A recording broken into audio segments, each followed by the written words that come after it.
चलिए देखिए, आज का आपका क्लास है ट्रांसफार्मर। ठीक है, सबसे इंपॉर्टेंट टॉपिक है ट्रांसफार्मर। इससे रिलेटेड एक क्वेश्चन आपके पेपर में होगा।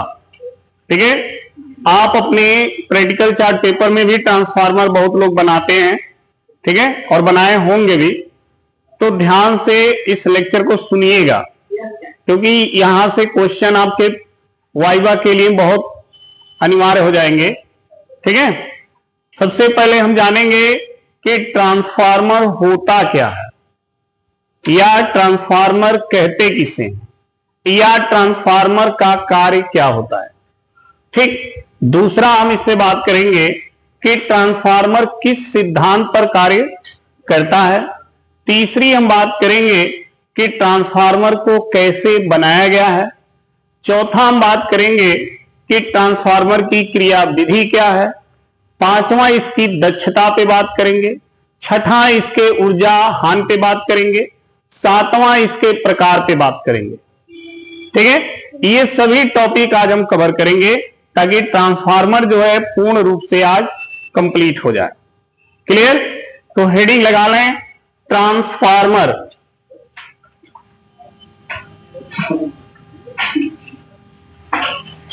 ट्रांसफार्मर,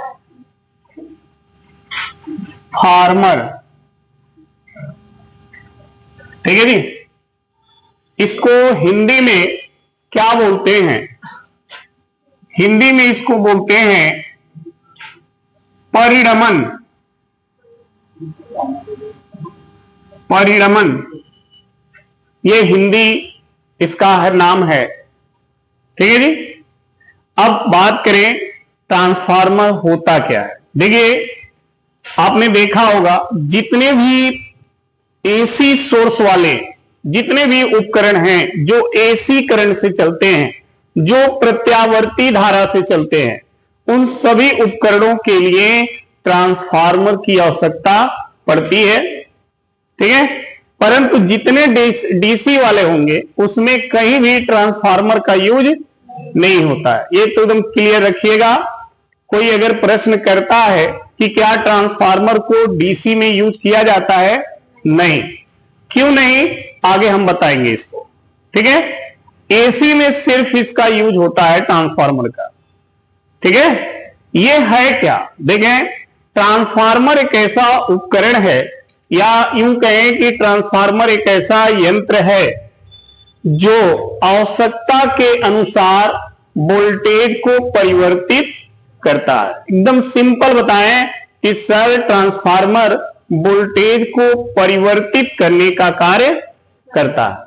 हमें जो आवश्यकता का वोल्टेज चाहिए उस आवश्यकता के वोल्टेज को ये बनाता है। ठीक है, और हम उसका इस्तेमाल करते हैं। तो पहला चीज ये लिख लेते हैं कि ट्रांसफार्मर क्या है। लिखेंगे, साथ में लिखते चलें। ट्रांसफार्मर एक ऐसा उपकरण होता है, एक ऐसा उपकरण, या हम इसे यंत्र भी कह सकते हैं, होता है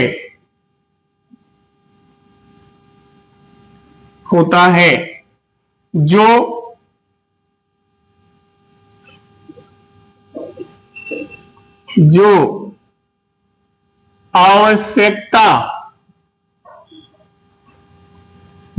आवश्यकता के अनुसार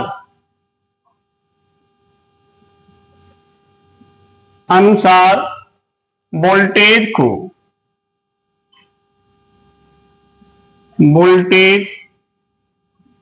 को क्या करता है? परिवर्तित करता है। ठीक है, अगर कोई प्रश्न करे कि ट्रांसफार्मर किसे कहते हैं या ट्रांसफार्मर क्या होता है, तो आप बताएं कि सर, ट्रांसफार्मर एक ऐसा उपकरण या यंत्र होता है जो आवश्यकता के अनुसार वोल्टेज को परिवर्तित करता है। अगर कोई प्रश्न करे कि ट्रांसफार्मर का कार्य क्या है, तो कार्य भी इसमें है, वोल्टेज को परिवर्तित करना। ये वोल्टेज को परिवर्तित करने का कार्य करता है। ठीक। दूसरा प्रश्न यहां से बनता है कि ट्रांसफार्मर किस सिद्धांत पे कार्य करता है, यानी ट्रांसफार्मर का सिद्धांत क्या है। तो अगला जो यहां पे हेडिंग लिखेंगे वो होगा सिद्धांत। ट्रांसफार्मर का सिद्धांत बताएं। तो ध्यान रखें, ट्रांसफार्मर जो है, ठीक है, अन्योन्य प्रेरण के सिद्धांत पे काम करता है। जब आपको हम पिछला चैप्टर विद्युत चुंबकीय प्रेरण हमने पढ़ाया था, तो उसमें जब अन्योन्य प्रेरण का सिद्धांत पढ़ाए थे, तो वहां पर हमने बात किया था कि देखना इसी सिद्धांत पे ट्रांसफार्मर काम करता है। वहां पे ट्रांसफार्मर का जिक्र हमने किया था। फिर देखिए ट्रांसफार्मर में भी उसका जिक्र हो रहा है अन्योन्य प्रेरण का। क्यों? क्योंकि ट्रांसफार्मर उसी सिद्धांत पे काम करता है। तो जैसे आपसे प्रश्न पूछा गया कि ट्रांसफार्मर किस सिद्धांत पे काम करता है, तो आप फटाक से बोलेंगे कि सर ये अन्योन्य प्रेरण के सिद्धांत पे काम करता है। तो फिर अगला ये भी प्रश्न पूछ देगा कि अन्योन्य प्रेरण का सिद्धांत बता दो।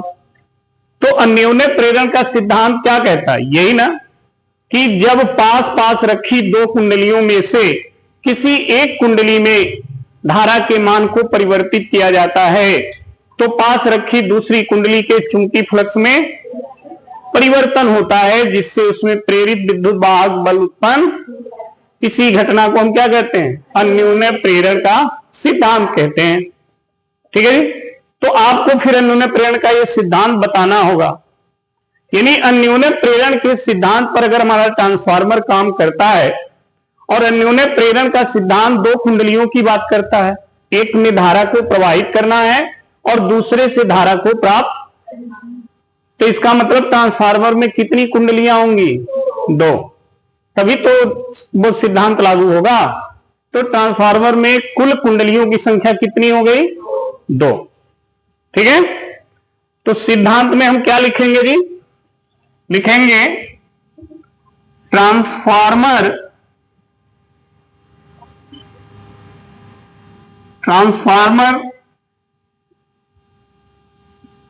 अन्योन्य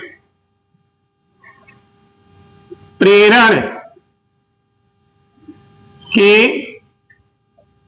सिद्धांत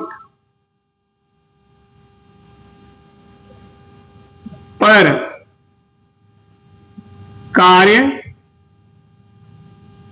करता है। यह हो गया ट्रांसफार्मर का सिद्धांत। ठीक है। इसी सिद्धांत पे ट्रांसफार्मर जो है काम करता है। ये तो हो गया ट्रांसफार्मर का सिद्धांत। अब बात आती है ट्रांसफार्मर की संरचना, यानी उसकी बनावट। ठीक है। तो देखें, अगला हेडिंग लगाएं, संरचना। इसी को हम बनावट भी कहते हैं।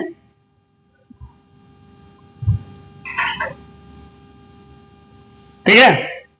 बनावट के लिए देखेंगे ध्यान से, इसमें नर्म लोहे की, ध्यान से सुने, इसमें नर्म लोहे की आयताकार या वर्गाकार पटलित लौह क्रोड की पट्टियां होती हैं, जिसके ऊपर तांबे के विद्युत रोधी तार को लपेटकर दो अलग अलग कुंडलियां बनाई गई होती है। ठीक है। समझ में आ गई बात? एक कुंडली जिसको आप धारा प्रवाहित करते हो या जिसको धारा देते हो, उस कुंडली को कहते हैं प्राथमिक कुंडली, और जिस कुंडली से धारा आप प्राप्त करते हो उसे कहते हैं द्वितीयक कुंडली। ठीक है। तो ट्रांसफार्मर में कितनी हो गई कुंडली? दो। प्राथमिक वो होगी जिससे आप स्रोत को जोड़ोगे, यानी जिससे आप धारा दोगे ट्रांसफार्मर को, और द्वितीयक वो होगी जिससे आप धारा प्राप्त करोगे। और दोनों कुंडली एक दूसरे से जुड़ी नहीं होंगी, अलग अलग होंगी, लेकिन दोनों एक ही क्रोड पे लपेटी गई होंगी। ठीक है, तो बनावट देखिए, समझिएगा। पहले लिख लें, लिखेंगे यह नर्म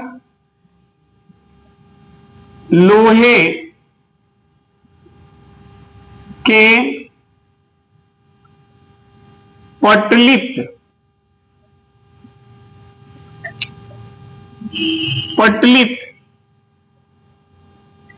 आयताकार या वर्गाकार क्रोड पर तांबे के विद्युत रोधी तार को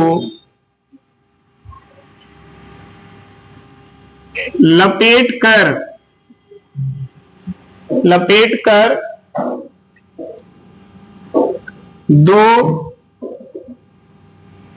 अलग अलग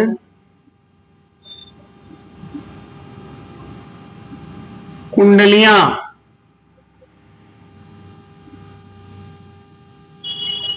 बनाई गई होती हैं, बनाई गई होती हैं।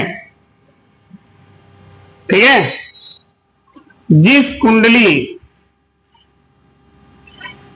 को प्रत्यावर्ती धारा स्रोत से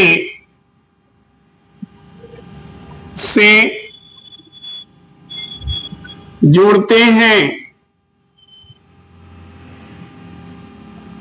उसे प्राथमिक कुंडली तथा जिससे धारा प्राप्त करते हैं उसे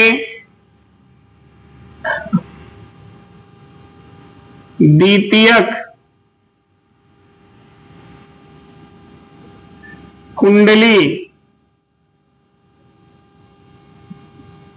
कहते हैं। ठीक है जी, तो ये तो क्लियर हो गया ट्रांसफार्मर कैसे बना होता है। नर्म लोहे के पटलित आयताकार या वर्गाकार क्रोड पर तांबे के विद्युत रोधी तार को लपेटकर दो अलग अलग कुंडलियां बनाई गई होती हैं। जिस कुंडली में प्रत्यावर्ती धारा स्रोत जुड़ा होता है उसे हम प्राथमिक कुंडली कहेंगे, और जिससे हम धारा प्राप्त करेंगे उसे हम द्वितीयक कुंडली कहेंगे।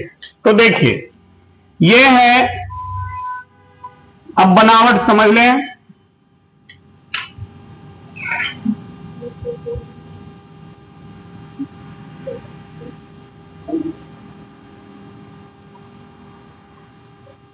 देखिए ये नर्म लोहे की ऐसे पट्टियां होंगी एक दूसरे के ऊपर रख करके बनाई जाती हैं।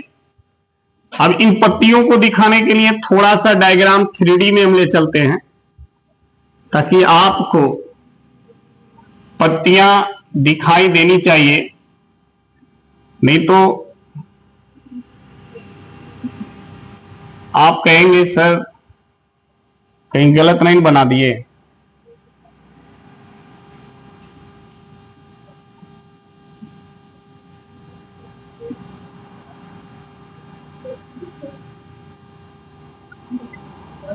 अब देखिएगा ध्यान से, देखना जी, इस पे ऐसे लाइन हम दिखा दे रहे हैं। अब आपको लगा ना कि कई पत्तियां हैं,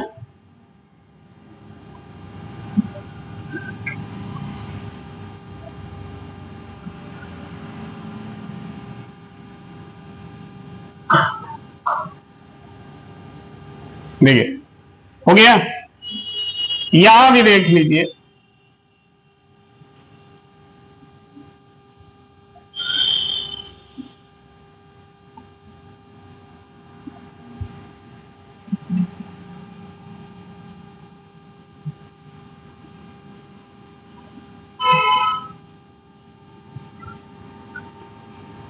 ऐसे, ठीक है जी, लग गया ना कि वर्गाकार पत्तियां जो है नर्म लोहे का एक दूसरे के ऊपर रखी गई। ऐसा करने का कारण क्या है? ऐसा करने का मात्र एक कारण है कि इनके बीच भंवर धारा उत्पन्न न हो। जब भंवर धारा हमने पढ़ाया था वहां भी ट्रांसफार्मर का नाम लिया था, ठीक है। भंवर धारा से बचने के लिए ये पतली पतली नर्म लोहे की पत्तियों को एक दूसरे के ऊपर रखा जाता है, और रखते समय ये ध्यान रखा जाता है कि इन पत्तियों के बीच में कोई विद्युत रोधी लेप हो, ताकि पत्तियां एक दूसरे से डायरेक्ट संपर्क में न आए। उस लेप का नाम है वर्निश। वर्निश का लेप कर दिया जाता है, जिसके कारण ये पत्तियां एक दूसरे के डायरेक्ट संपर्क में नहीं आती हैं, जिससे इसमें भंवर धारा उत्पन्न होने की जो चांसेज हैं वो कम हो जाते हैं। तो एग्जामिनर यहां भी प्रश्न पूछता है कि ट्रांसफार्मर में इन पत्तियों का क्या काम है? तो सर भंवर धारा को कम करने के लिए। फिर कई बार एग्जामिनर ये भी पूछ देता है पत्तियों के बीच में किसकी लेप लगी होती है? तो वर्निश का। तो पूछेगा वर्निश क्या होता है? सर ये विद्युत रोधी पदार्थ होता है जो दोनों पत्तियों को एक दूसरे के संपर्क में आने से रोकता है, ठीक है ना। चलिए, तो ये पत्तियों का काम समझ में आ गया। अब इसी पर तांबे के विद्युत रोधी तार को हम लपेटेंगे। कैसे? देखिए, ये हो गया, ये और फिर यहां से आपको ऐसे मिल जाएगा, मिलेगा ना। तो एक कुंडली तो आपको दिख गई। इसी तरह से यहां देखिए,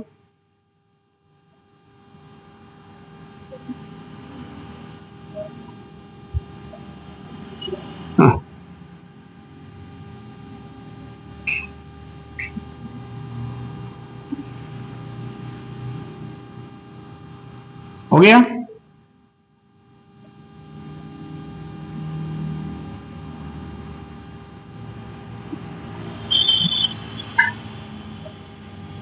और एक कुंडली आपको यहां दिख गई होगी, ठीक है जी। ये दो कुंडलियां आपको दिख रही हैं जो विद्युत रोधी तांबे के तार को लपेटी गई है। अब इनमें से एक कुंडली को हम प्रत्यावर्ती धारा स्रोत से क्या करेंगे? जोड़ेंगे।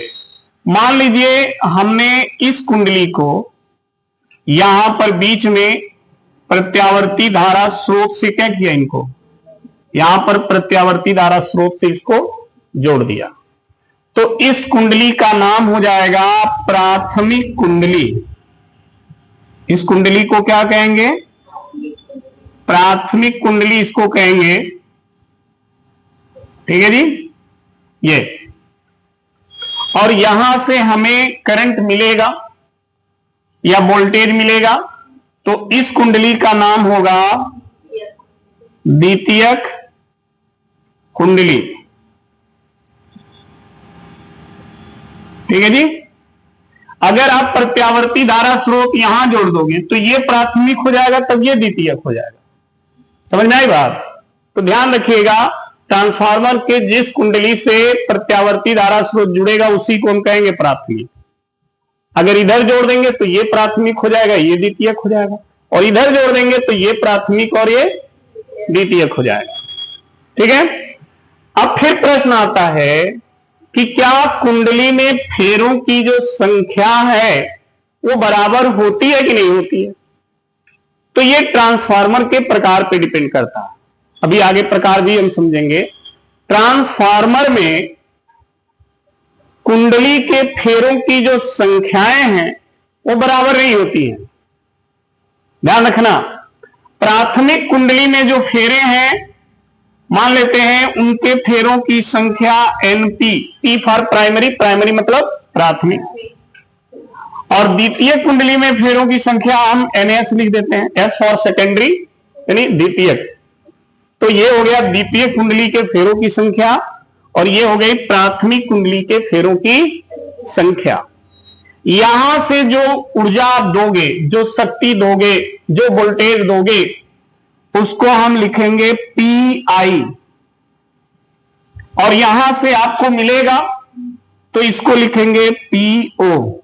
ये ओ है, ओ फॉर आउट, जो ट्रांसफार्मर से आउट हो रहा है, और यहां आई फॉर इंटर, यहां से करंट अंदर जा रही है। हिंदी में इसको बोलते हैं निवेशी शक्ति, और इसको बोलते हैं निर्गत शक्ति। इसको हिंदी में निवेशी शक्ति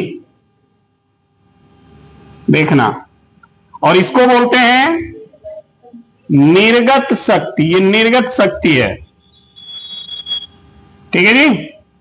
ये निर्गत शक्ति को क्या लिखेंगे? पीओ, और निवेशी शक्ति को पी आई लिखते हैं, ठीक है। समझ में आ गई बात? अब आते हैं, तो ये तो होगा इसकी संरचना, बनावट। अब बात करेंगे इसके क्रिया विधि का। ये काम कैसे करेगा? तो हेडिंग लगाएंगे इसके नीचे, क्रिया विधि। ये काम कैसे करता है? तो ध्यान दें, जब प्राथमिक कुंडली को, ध्यान से सुनो, जब प्राथमिक कुंडली को प्रत्यावर्ती धारा स्रोत से जोड़ेंगे, ठीक है, तो यहां पर प्रत्यावर्ती धारा का परिमाण और दिशा आप जानते हैं समय के साथ चेंज होता रहता है, जिसके कारण यहां पर परिवर्तित चुंबकीय क्षेत्र उत्पन्न होगा, और उस परिवर्तित चुंबकीय क्षेत्र में यह द्वितीय कुंडली स्थित है, तो उस द्वितीय कुंडली के चुंबकीय फ्लक्स में परिवर्तन होने लगेगा, और इसके चुंबकीय फ्लक्स में परिवर्तन के कारण इसमें विद्युत वाहक बल प्रेरित होगा, और फिर यहां से धारा आपको मिलने लगेगी, ठीक है। तो इस तरह यह ट्रांसफार्मर काम करता है, क्लियर। और यही अन्योन्य प्रेरण का सिद्धांत है ना, कि एक में धारा को प्रवाहित करेंगे, और उसके चुंबकीय क्षेत्र में दूसरी कुंडली होने से उसके चुंबकीय क्षेत्र में क्या होगा? फ्लक्स में परिवर्तन होगा, और परिवर्तन होने के कारण इसमें प्रेरित विद्युत वाहक बल उत्पन्न हो जाता है, और उसी के कारण उसमें धारा बहने लगती है, ठीक है जी। तो क्रिया विधि में लिखेंगे, जब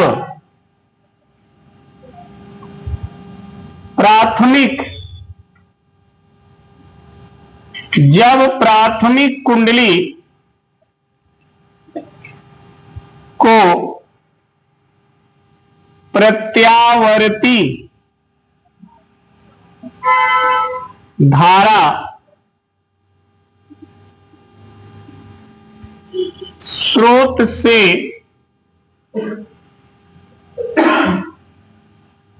जोड़ा जाता है,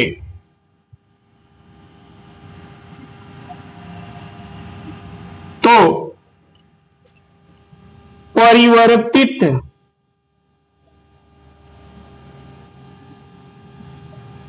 चुंबकीय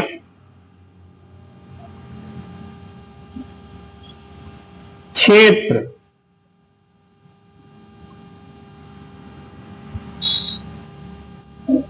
उत्पन्न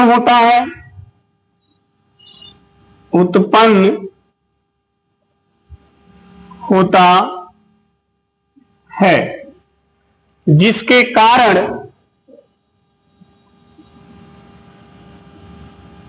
जिसके कारण द्वितीयक कुंडली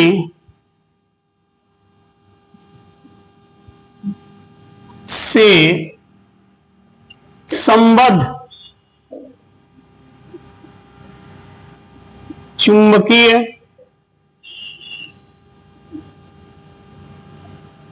फ्लक्स में परिवर्तन होने से प्रेरित विद्युत वाहक बल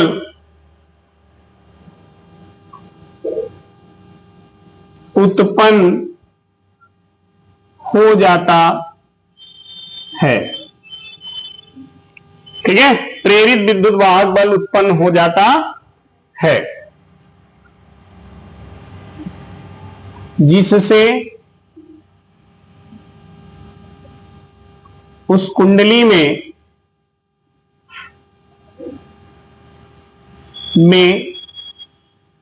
धारा क्या होती है? बहने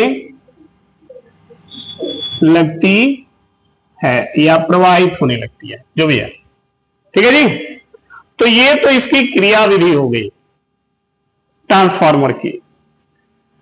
अब जो हम बात करने जा रहे हैं वो है इस ट्रांसफार्मर के परिणमन अनुपात या रूपांतरण अनुपात की गणना। उसकी गणना हमको करनी है।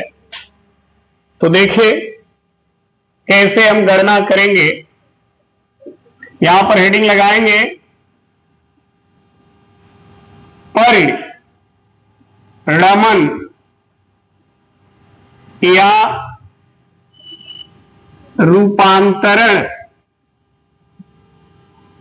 अनुपात की क्या गणना, ये अब हमको जानना है। ठीक है, समझना यहां पर देखो, पहले पूरा समझने पर प्रयास करिए। ठीक है, क्या होता है अब यहां देखिए, यदि हम ये मान लें कि ट्रांसफार्मर के प्राथमिक कुंडली में फेरों की संख्या Np और द्वितीय कुंडली में फेरों की संख्या Ns है। ठीक है जी, तो प्राथमिक कुंडली में उत्पन्न वोल्टेज और द्वितीय कुंडली में उत्पन्न वोल्टेज को फैराडे के द्वितीय नियम के अनुसार क्या करेंगे? ज्ञात करेंगे दोनों में।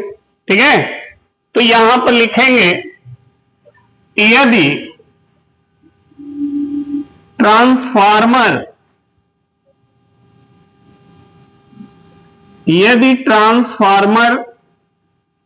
के प्राथमिक व द्वितीयक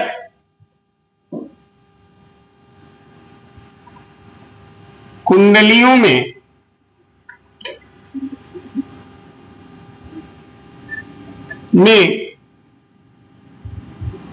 फेरों की संख्या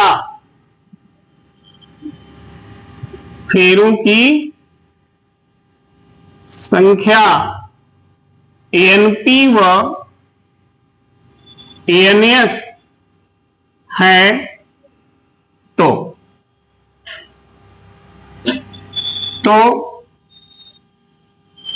प्राथमिक कुंडली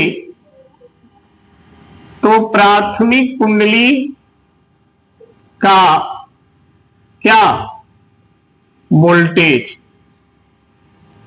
तो प्राथमिक कुंडली का वोल्टेज EP बराबर minus NP d phi by, पढ़े हो ना फैराडे का द्वितीय नियम।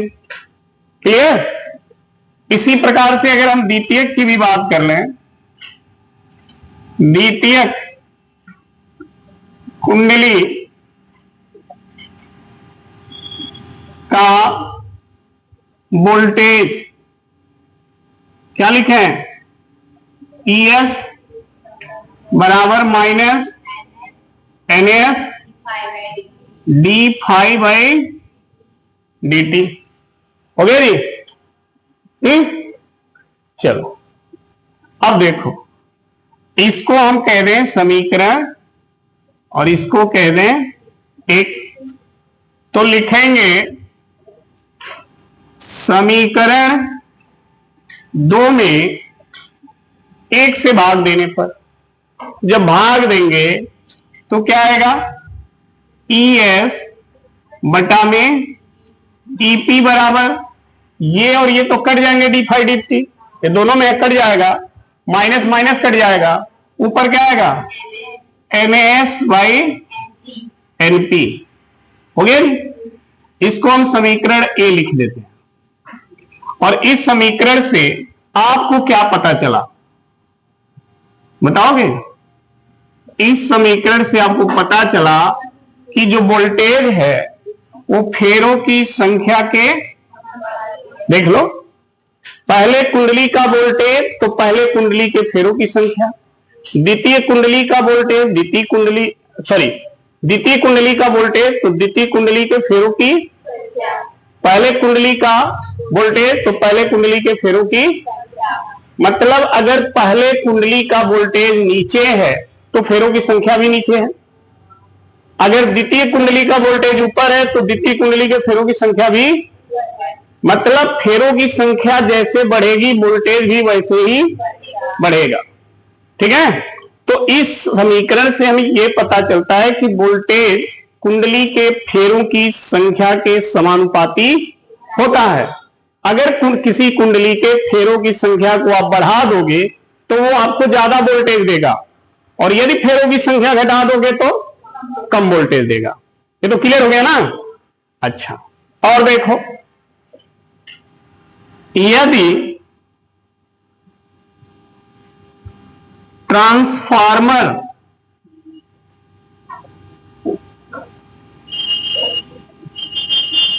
आदर्श हो तो, मतलब ट्रांसफार्मर किस टाइप का हो, आदर्श टाइप का ट्रांसफार्मर हो। आदर्श टाइप का मतलब जो हो ही ना, ये काल्पनिक ट्रांसफार्मर की यहां बात हो रही है। ठीक है, आदर्श कई बार तो ये प्रश्न पूछ दिया जाता है कि आइडियल ट्रांसफार्मर किसे कहते हैं या आदर्श ट्रांसफार्मर किसे कहते हैं। तो ऐसा ट्रांसफार्मर जिसकी निवेशी शक्ति और निर्गत शक्ति दोनों बराबर हो, मतलब जितनी शक्ति उसको दें उतनी ही शक्ति प्राप्त भी हो, यानी कोई भी बीच में शक्ति या ऊर्जा का हानि ना हो। तो ऐसा कोई ट्रांसफार्मर बना ही नहीं कि जिसमें ऊर्जा का हानि ना हो, वो होना है। तो जब बीच में ऊर्जा हानि होगा तो ये फिक्स है कि निवेशी शक्ति और निर्गत शक्ति कभी बराबर नहीं हो सकते, कम हो सकते हैं लेकिन बराबर नहीं हो सकते। समझना ही बात। तो यहां पर हमने ये कल्पना कर लिया कि यदि ट्रांसफार्मर आदर्श हो, यानी आदर्श टाइप का ट्रांसफार्मर हो, तो इसका मतलब हो गया कि निवेशी शक्ति, ठीक है जी, बराबर निर्गत शक्ति।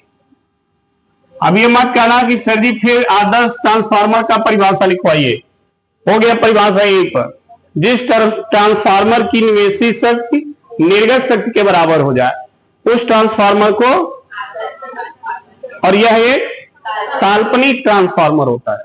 ठीक है जी। अब देखो, निवेशी शक्ति क्या है, यहां लिख दो, और निर्गत शक्ति P। शक्ति का फॉर्मूला क्या होता है जी, पावर का फॉर्मूला क्या होता है, वोल्टेज इंटू करंट, ये होता है ना, P इक्वल टू VI। तो V क्या है, वोल्टेज ही तो है, यहां पर वोल्टेज E है। तो देखो PI मतलब EI, और ये भी हो गया ई आई। ठीक है जी। अब ध्यान देना, निवेशी शक्ति किसको दी जाती है? प्राथमिक कुंडली को। और प्राथमिक कुंडली का जो वोल्टेज होगा उसको क्या लिखोगे? ईपी। और करंट क्या लिखोगे? आईपी। निवेशी शक्ति द्वितीय कुंडली से प्राप्त होती है और द्वितीय कुंडली के लिए वोल्टेज और करंट ये हो गया। ठीक है। अब देखो ईएस इधर है, ईपी को उधर भेज दो, तो जब ईपी उधर जाएगा तो क्या आएगा? ईएस बटा ऐसे हो गया। अब आईएस को इधर ले आओ, तो जब आईएस इधर आएगा तो इधर है आईपी बटा, ये समीकरण ध्यान से देखो, ये समीकरण उल्टा हो गया। दूसरे कुंडली का वोल्टेज ऊपर है और पहले कुंडली की धारा ऊपर है, यानी दूसरे कुंडली का वोल्टेज ऊपर तो दूसरे कुंडली की धारा, और पहले कुंडली का वोल्टेज नीचे तो पहले कुंडली की धारा। मतलब कौन संबंध है? व्युत्क्रमानुपाती। इसका मतलब अगर हम देखें, देखना ये इधर है, समीकरण 2 से अगर हम देखें या बी से, तो इस समीकरण से आपको क्या मिला कि जो वोल्टेज है वो करंट के व्युत्क्रमानुपाती है। ठीक है जी। इसका मतलब वोल्टेज ज्यादा होगा तो करंट कम होगा। ठीक है। या करंट कम होगा तो वोल्टेज, ये हुआ ना। चलिए आगे देखिए, समीकरण ए और बी से, ए और बी समीकरण देखिए, दोनों कुछ दिख रहा होगा, एक साइड इक्वल है ना, तो इसका मतलब ये तीनों इक्वल होंगे। ई एस बटा ईपी बराबर एन एस बटा एनपी बराबर आईपी बटा आई, और ये बराबर हो गया के। इसी को लिख दिया हमने किसके बराबर? के को। ठीक है जी। ये, और यही के क्या है? परिणमन या रूपांतरण अनुपात इसी को कहते हैं। तो नीचे लिख देंगे, जहां के परिणमन या रूपांतरण क्या है? अनुपात है। निकल गया ना? परिणमन अनुपात की गणना हो गई। क्लियर यहां तक? चलिए अब ध्यान दीजिए, देखना, अब जो हम बात करने जा रहे हैं वो है ट्रांसफार्मर के प्रकार। ठीक, तो यहां पर फिर हेडिंग लगाएंगे, ट्रांसफार्मर के प्रकार। देखो जी, तो ट्रांसफार्मर मुख्य रूप से 2 प्रकार के होते हैं। लिखेंगे, ये ट्रांसफार्मर जो होते हैं ना, मुख्य रूप से 2 प्रकार के होते हैं। अब वो 2 प्रकार में कौन कौन? पहला ट्रांसफार्मर है, इसको बोलते हैं ऊंचाई ट्रांसफार्मर। ऊंचाई ट्रांसफार्मर, जिसे हम इंग्लिश में स्टेप अप ट्रांसफार्मर कहते हैं। स्टेप अप, अप मीन्स ऊपर, ऊपर का मतलब ऊंचाई पर। मतलब ये क्या करेगा? निम्न वोल्टेज को ऊंचाई तक ले जाएगा, यानी उच्च कर देगा। अगर आप यहां निम्न वोल्टेज देंगे तो ये उसको उच्च वोल्टेज में कन्वर्ट कर देगा। कौन ट्रांसफार्मर? ऊंचाई ट्रांसफार्मर। तो लिखेंगे, यह निम्न वोल्टेज को क्या करेगा, उच्च वोल्टेज में परिवर्तित करता है। निम्न वोल्टेज को उच्च वोल्टेज में ले जाएगा। ये होता कैसा है, देखिए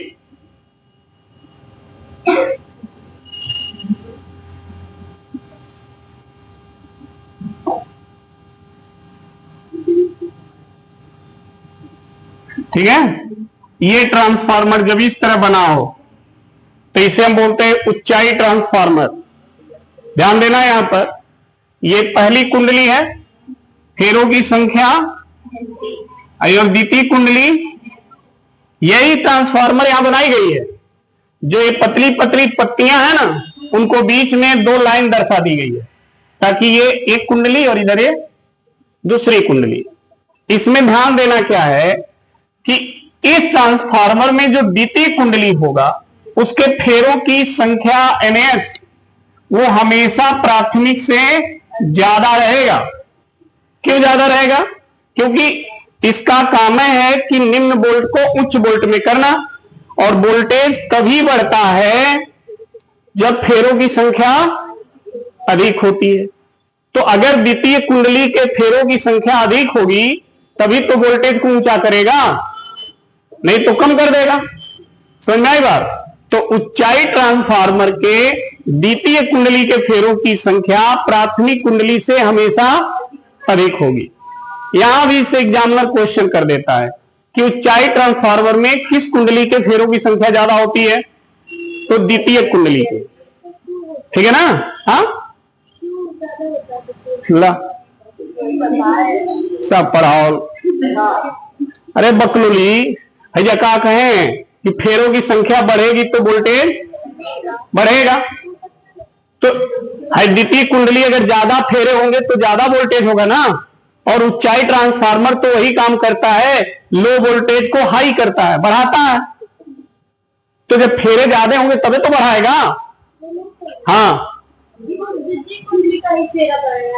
द्वितीय कुंडली ने आपको आउटपुट दे रही है, रिजल्ट तो यहां मिलेगा। यहां तो तुम दे रही हो, यहां पर रिजल्ट तुमको मिलेगा। तो जो यहां से मिलता है वो आउटपुट है, और वो सेकेंडरी के द्वारा होता है। तो सेकेंडरी की फेरों की संख्या बढ़ानी घटानी है। समझ में आ गई बात? चलिए अब आते हैं इसके दूसरे प्रकार पे। उसे क्या कहते हैं जी? अपचाई। अपचाई ट्रांसफार्मर।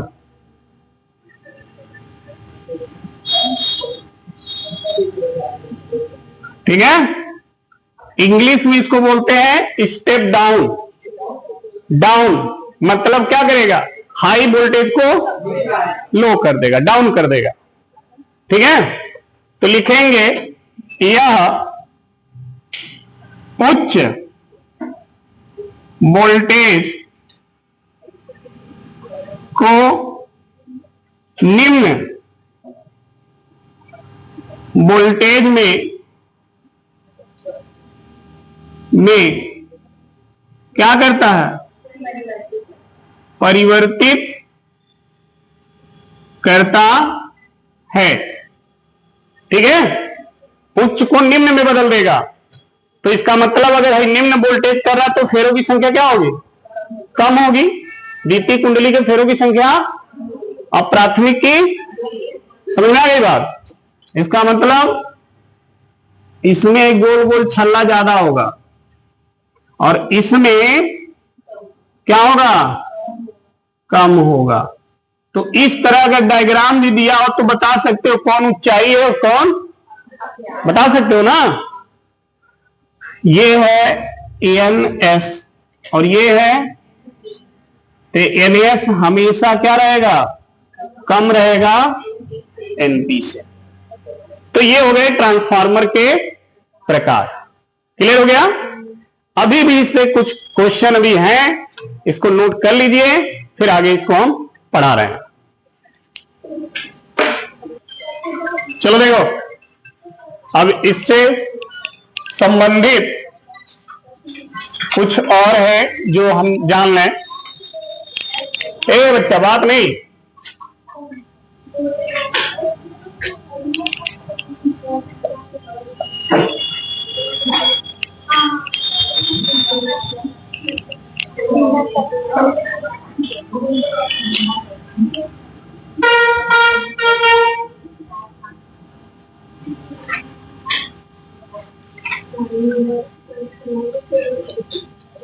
चलो अब सुनो इधर। हम लोग ट्रांसफार्मर के प्रकार पढ़ लिए, ठीक है जी।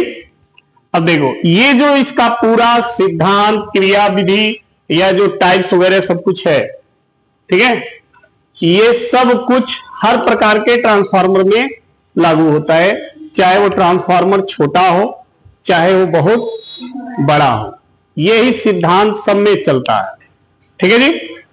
एक प्रश्न यहां से पूछता है कि ट्रांसफार्मर की दक्षता क्या होती है, दक्षता, ठीक है। तो यहां पर देखें, यहां पर ऐसे स्टार बना के लिख लीजिए, ट्रांसफार्मर में की दक्षता, नहीं बाबू, देखिए ट्रांसफार्मर की दक्षता कैसे निकालेंगे आप, तो ध्यान देना, जो वोल्टेज आप दे रहे हो या जो शक्ति आप दे रहे हो वो होती है निवेशी शक्ति, और जो आप यहां पा रहे हो वो होती है निर्गत शक्ति। मतलब हम कितना देकर कितना पाए, ठीक है, इन दोनों का जो अनुपात होगा ना उसी को बोलते हैं दक्षता। अगर 10 रुपया देकर के 15 रुपया हम कमा रहे हैं तो दक्षता हमारी क्या है, सही है। लेकिन 10 रुपया देके और 2 रुपया पा रहे हैं तो दक्षता क्या है, कम हो गई ना। तो दक्षता का मतलब यही है कि देखो, निर्गत शक्ति, निर्गत शक्ति बटा निवेशी शक्ति, ठीक है जी, और गुणे में 100, यही ट्रांसफार्मर की दक्षता का सूत्र है। मतलब हमने जितना दिया वो नीचे लिखेंगे और जितना पाया वो ऊपर लिखेंगे। अब देखो, निर्गत शक्ति को हम लिखते हैं पीओ, निवेशी शक्ति को गुणे में, अच्छा, पीओ का मतलब हो गया ई आई और पी आई का भी मतलब हो गया ई गुणे में। अब देखो, निर्गत जो शक्ति है वो किस कुंडली से मिलती है, द्वितीयक से मिलती है, तो जो ई है वो क्या होगा और आई जो होगा, और निवेशी शक्ति प्राथमिक को दी जाती है, तो ये हो गया और ये हो गया जी। और ये दक्षता का सिंबल है ईटा, ठीक है जी। तो ट्रांसफार्मर की दक्षता का सूत्र समझ में आ गया सभी को, है ईटा, हो गया जी। और देखो शांत रहो, एक यहां से एक प्रश्न और आता है। मान लो एग्जामिनर यही प्रश्न कर दिया कि ट्रांसफार्मर की दक्षता का सूत्र बताओ, ठीक है, तो आपको ये बताना पड़ेगा निर्गत शक्ति बटा निवेशी शक्ति गुणे 100। एक प्रश्न और पूछता है कि आदर्श ट्रांसफार्मर की दक्षता कितनी होती है। आदर्श ट्रांसफार्मर, आदर्श ट्रांसफार्मर की दक्षता ईटा बराबर 100%। 100 होता है ना। देखो, आदर्श कब कहते हैं, जब दोनों बराबर हो। तो जब दोनों बराबर यहां रखोगे तो कट जाएगा ना, तो क्या आएगा, वही तो है। तो आदर्श ट्रांसफार्मर की दक्षता हो जाएगी 100%, जबकि किसी ट्रांसफार्मर में ऐसा नहीं होता है। अच्छा, एक चीज और ध्यान रखो, ये जो ट्रांसफार्मर है सिर्फ और सिर्फ एसी करंट में अप्लाई होता है, डीसी के लिए इसका कोई जगह नहीं है। ठीक है, तो यहां पर लिखेंगे ट्रांसफार्मर सदैव एसी परिपथ में प्रयुक्त होते हैं। समझ में आ गई बात? होते हैं। ये डीसी में इसका कोई यूज नहीं है। एसी मतलब अल्टरनेटिंग करंट यानी प्रत्यावर्ती, उसी में केवल ट्रांसफार्मर यूज होगा। अच्छा, एक चीज और इससे संबंधित आपको बता दें, आप गांव में ट्रांसफार्मर देखे होंगे, पोल पे लगा होता है ना, उस ट्रांसफार्मर को थोड़ा ध्यान से देखिएगा।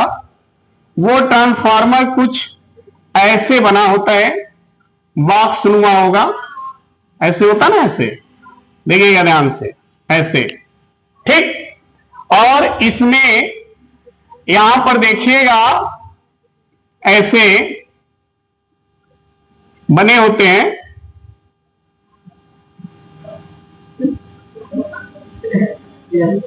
देखे होंगे, ऐसे बना होता है इसमें। देखो ध्यान से, ये जो तीनों धोधड़ दिख रहा है ना, ये समझ आई बात?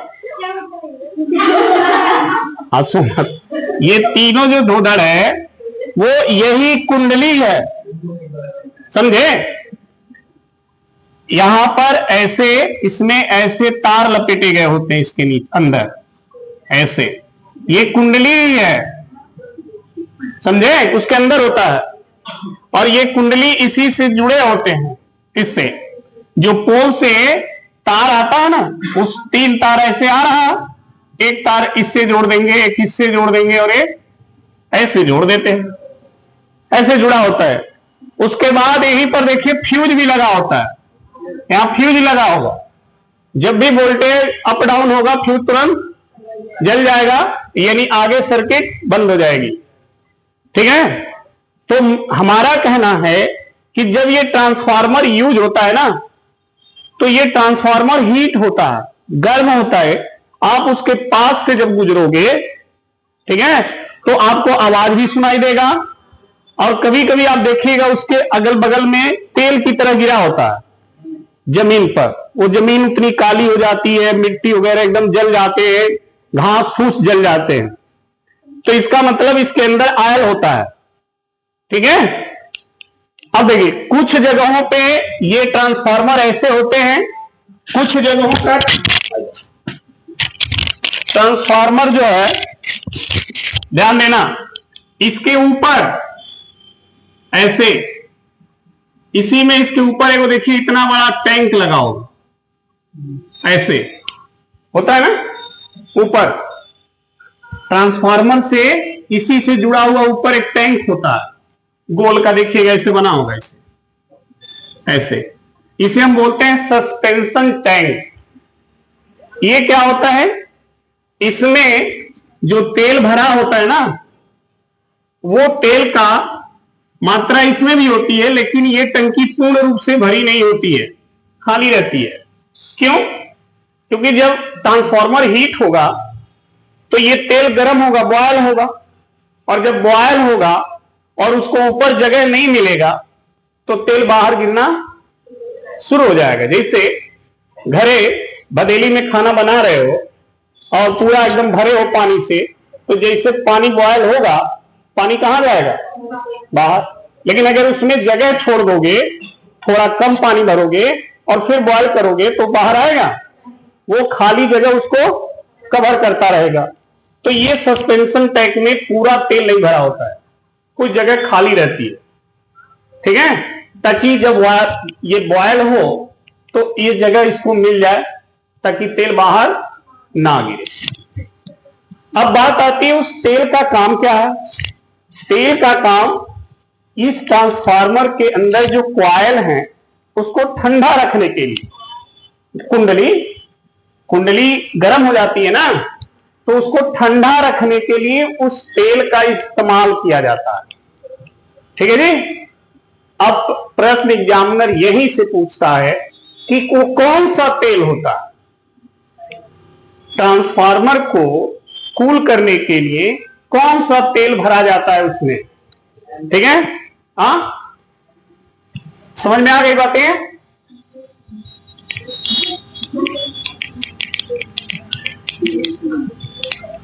चलो देखो, ट्रांसफार्मर को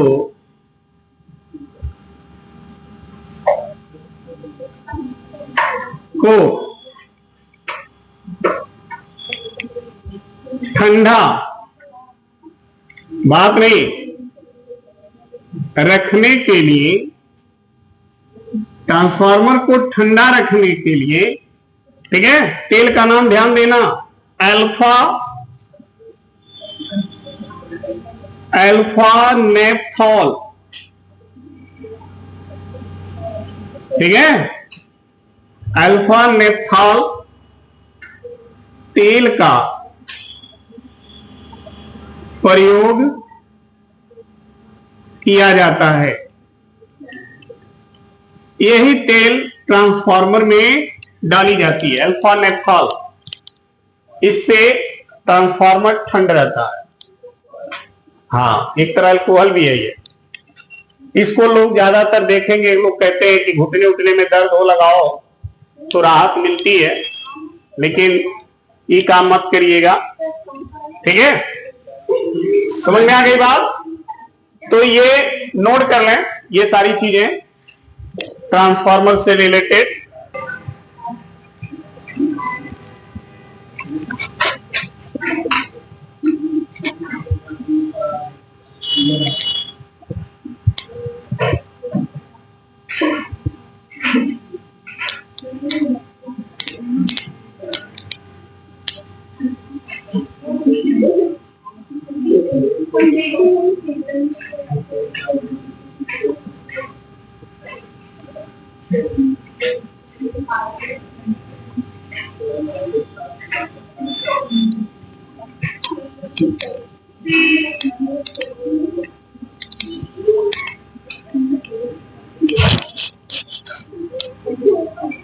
चलो देखो, हेडिंग लगा लो, बच्चा है बात नहीं।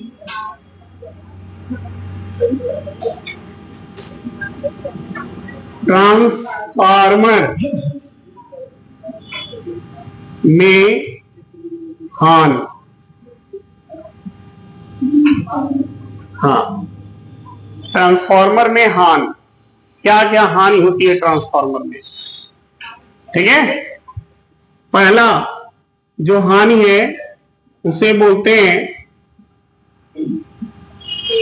ताम्रिक। हाँ, ताम्रिक हानि।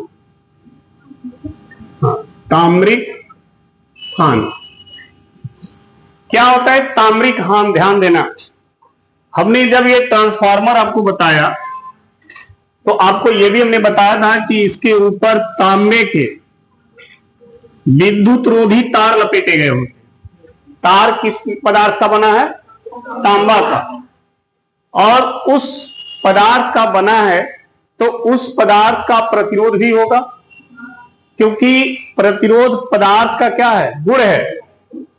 ठीक है, तो अगर वो पदार्थ से बना है तो वो गुण उसके अंदर मौजूद होगा, प्रतिरोध। तो जब ये ट्रांसफार्मर की कुंडली तांबे नामक पदार्थ के तार से बनी है तो इस तार का अपना प्रतिरोध होगा, और जब धारा उसमें प्रवाहित होगी तो वो प्रतिरोध धारा में रुकावट पैदा करेगा, और रुकावट पैदा होने के कारण विद्युत ऊर्जा का कुछ भाग उष्मा के रूप में खर्च होगा। इसी को बोलते हैं ताम्रिक हानि, क्योंकि तांबा के कारण हो रहा है सब। समझ में आ गई बात। तो लिखेंगे ट्रांसफार्मर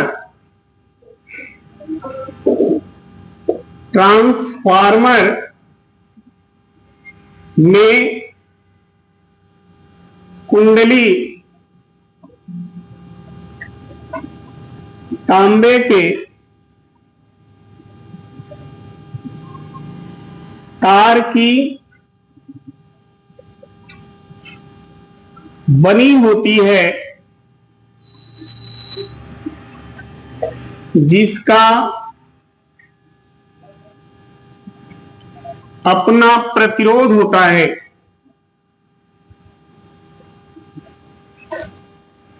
प्रतिरोध होता है, जिसका अपना क्या होता है? प्रतिरोध होता है, जिसके कारण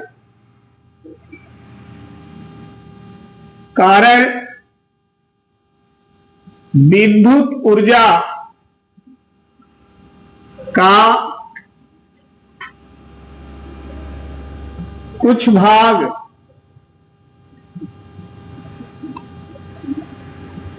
ऊष्मा के रूप में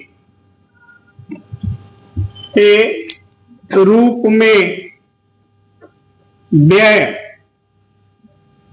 हो जाता है। ठीक है, इसे ट्रांसफार्मर की ताम्रिक हानि कहते हैं। ठीक है, दूसरा हानि क्या होता है? दूसरा है चुंबकीय फ्लक्स में हानि। चुंबकीय फ्लक्स में भी हानि होती है। कैसे? देखिए, जब आप यहां से प्रत्यावर्ती धारा प्रवाहित करोगे तो प्रत्यावर्ती धारा परिवर्तित चुंबकीय क्षेत्र उत्पन्न करेगा और वह चुंबकीय क्षेत्र इसमें भी चुंबकीय फ्लक्स बनाएगा और इसमें भी बनाएगा। इसका जो चुंबकीय फ्लक्स है वो कभी भी इसके चुंबकीय फ्लक्स के बराबर नहीं होगा।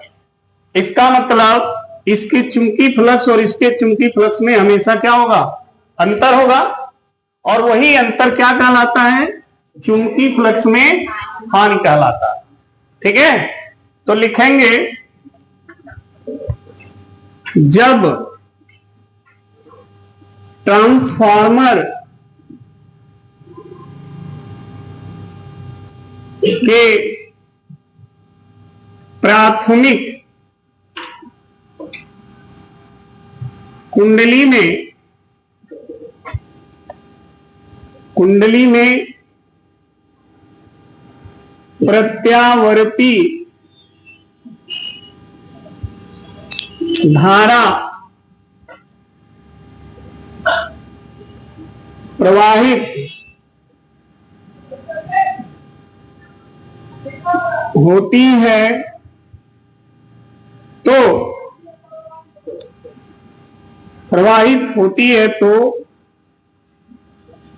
परिवर्तित चुंबकीय क्षेत्र उत्पन्न होता है, जो दोनों कुंडलियों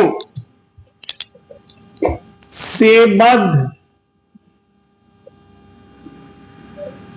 चुंबकीय फ्लक्स में परिवर्तन उत्पन्न करता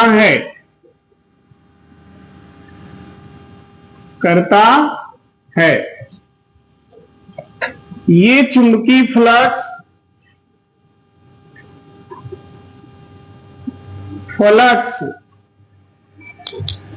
कभी भी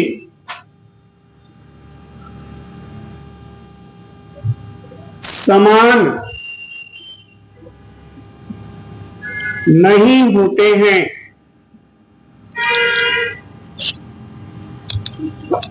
जिसे